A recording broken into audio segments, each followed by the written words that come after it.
Selamat malam Bapak, selamat malam teman-teman. Perkenalkan, nama saya Gregorius Tumarundo, NIM 17030301006, dosen wale Dr. Aldus Aris Lambe. Baik, di sini saya akan sedikit membuat video demi memenuhi tugas UAS Sosiologi dari mata kuliah Sosiologi Terapan. Jadi kita langsung saja ke materinya. COVID memunculkan banyak analisis dari berbagai sudut pandang. Salah satu yang menarik di beberapa bulan terakhir adalah analisis terkait kapitalisasi dan monetisasi COVID. Di sana ada banyak kejadian menarik. Ada isu beberapa pasien sesungguhnya bukan pasien COVID tetap oleh rezim kesehatan dimasukkan ke dalam kategori COVID. Di sini kami akan mengkaji fenomena itu berdasarkan data tertentu menggunakan model analisis ROCP, yaitu Role, Opportunity, Capacity, Communication, Interest, Participation, dan Ideologi. Jaminan kesehatan terhadap masyarakat telah termanifestasikan dalam konstitusi negara Indonesia. Dengan adanya jaminan tersebut, maka masyarakat Indonesia dapat memiliki hak yang sama di mata hukum untuk tujuan mensejahterakan rakyatnya. Dalam menyikapi adanya pandemi COVID-19 yang telah mengelilingi dunia, bahkan salah satunya adalah negara Indonesia. Di samping itu, problematika yang terjadi akibat adanya COVID-19 yaitu kurang optimalnya koordinasi antara pusat dan daerah yang berdampak semakin tersebarnya virus COVID-19 di Indonesia. Dalam penanganan COVID-19, kebijakan pemerintah justru mengalami disharmonisasi antara kebijakan yang dibuat oleh pemerintah pusat dengan kebijakan pemerintah daerah. Perbedaan tersebut dimulai ketika beberapa daerah menetapkan lockdown, namun pemerintah pusat menetapkan pembatasan sosial berskala besar dengan nama lain dengan singkatan PSBB. Kebijakan yang diterapkan oleh pemerintah pusat yang masih menjadi kejanggalan di kalangan masyarakat karena himbauan yang dibuat masih bersifat tidak mengikat. Seolah-olah pemerintah pusat tidak mau merugi dengan tidak diterapkannya lockdown. Jadi, pertama, apa itu ROCP?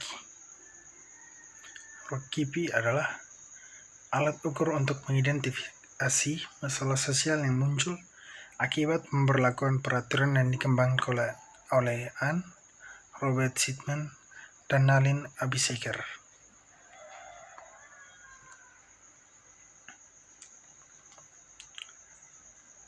Saya akan menjelaskan apa itu ROCP.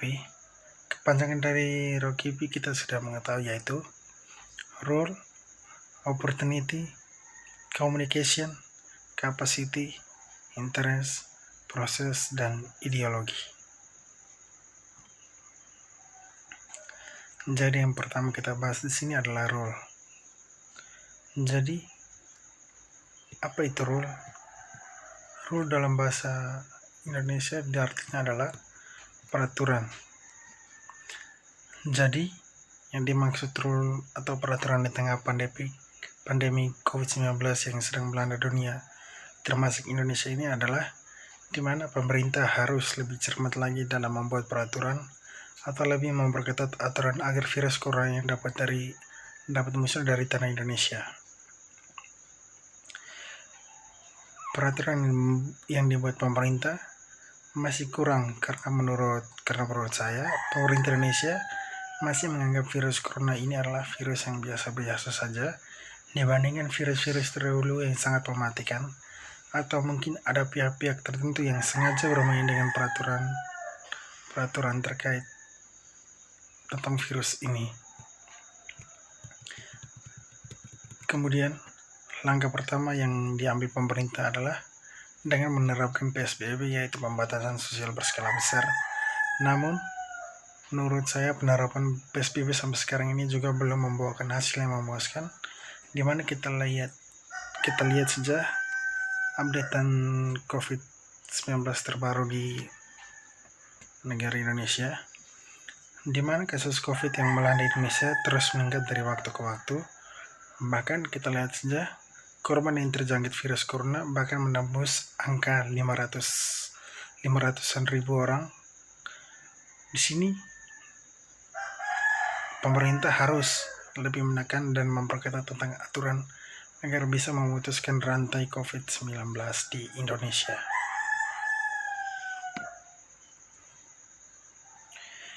Yang kedua, opportunity atau dalam bahasa Indonesia adalah kesempatan.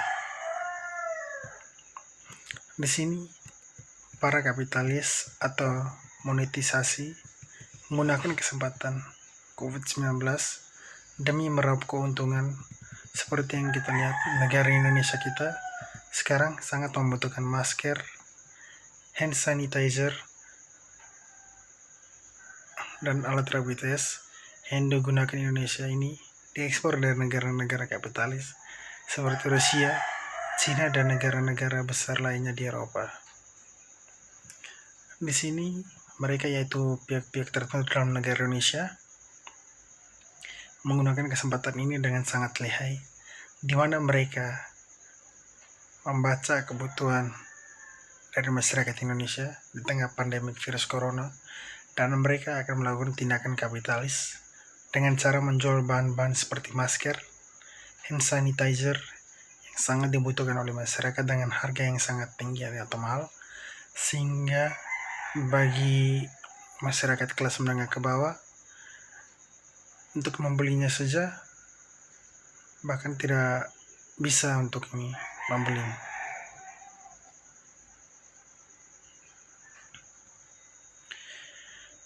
Yang ketiga, capacity atau dalam bahasa Indonesia adalah kemampuan. Terkait kapitalis di tengah pandemi COVID-19, ada banyak sekali masalah yang dihadapi, termasuk salah satunya beberapa pasien sesungguhnya bukan pasien COVID. Pasien COVID tetap oleh rezim kesehatan dimasukkan ke dalam kategori COVID. Menurut saya, para tenaga kesehatan menggunakan kekuasaan power mereka, sehingga orang yang datang kepada mereka pastinya akan patuh pada mereka, sehingga terjadilah kapitalisasi dan penyimpangan kekuasaan dengan mereka sebagai penguasa akan merubah status pasien dari penyakit lain hingga menjadi pasien corona. Ini mereka merubah demi mendapatkan keuntungan yang kita tahu betul bahwa dalam menangani pasien COVID pasti jumlah bantuan yang diberikan dari pemerintah anggarannya sangat besar. Disinilah terkadang tenaga medis salah menggunakan kekuasaannya. Yang keempat, communication atau dalam bahasa Indonesia adalah komunikasi. Dalam hal ini menurut saya, bagaimana dalam menyampaikan pesan kepada keluarga korban pasien COVID, tentunya pasti ada pemberitahuan dari para medis dengan bukti melalui rapid test ataupun swab. Ini merupakan tindakan dari para tenaga medis dan pada akhirnya akan diberitahukan kepada keluarga pasien. Terkadang dalam hal ini orang-orang kapitalis menggunakan media-media sosial atau menulis berita-berita tentang kejadian COVID dengan kata-kata yang mungkin akan menakuti masyarakat untuk demi berita-berita mereka yang mereka sampaikan dapat dibaca dan mereka mendapat keuntungan dari berita itu. Sebenarnya dari virus ini masih bisa kita lawan jika kita bersama mematuhi protokol kesehatan yang dikeluarkan oleh pemerintah.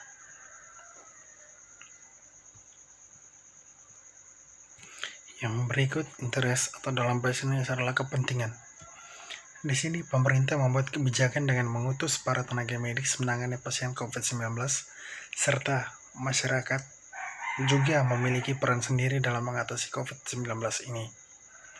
Dalam hal ini yang terpenting adalah dalam pemerintah memiliki peran yang penting dengan mengajak masyarakat agar mengikuti protokol kesehatan atau mematuhi protokol kesehatan yang berlaku demi memutuskan rantai COVID-19. Dan para tenaga medis memiliki peran harus menangani pasien COVID dengan rasa tanggung jawab yang tinggi. Tetapi ada juga para tenaga medis yang nakal yang bermain-main soal pasien COVID-19 atau menyimpang dengan mengatakan bahwa contohnya pasien A adalah pasien COVID, tapi sebenarnya tidak. Pasien A mungkin adalah pasien dari penyakit lain. Masyarakat di sini juga membutuhkan informasi yang benar-benar terjadi di lapangan dan bukan berita hoax yang disebarluaskan oleh pihak-pihak yang tidak bertanggung jawab. Yang berikutnya, proses atau dalam bahasa Indonesia itu proses. Di sini dalam menangani pandemi COVID-19, pastinya semua pihak akan turun tangan, saling bahu-membahu untuk menangani pandemi ini. Dan proses itu adalah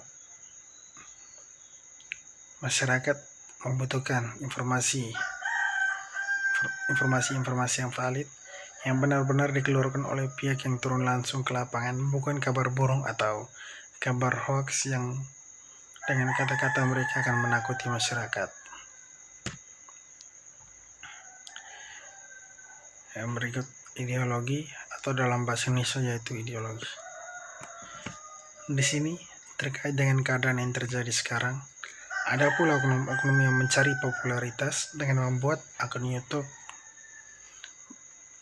Dan di dalam situ mereka berkata tentang pandemik ini dengan segala konspirasinya, sehingga membuat masyarakat pasti tertarik dan akan menonton video mereka. Dan mereka pasti akan mendapatkan keuntungan yang sangat besar dengan informasi yang mereka sebarkan, entah dari mana sumbernya.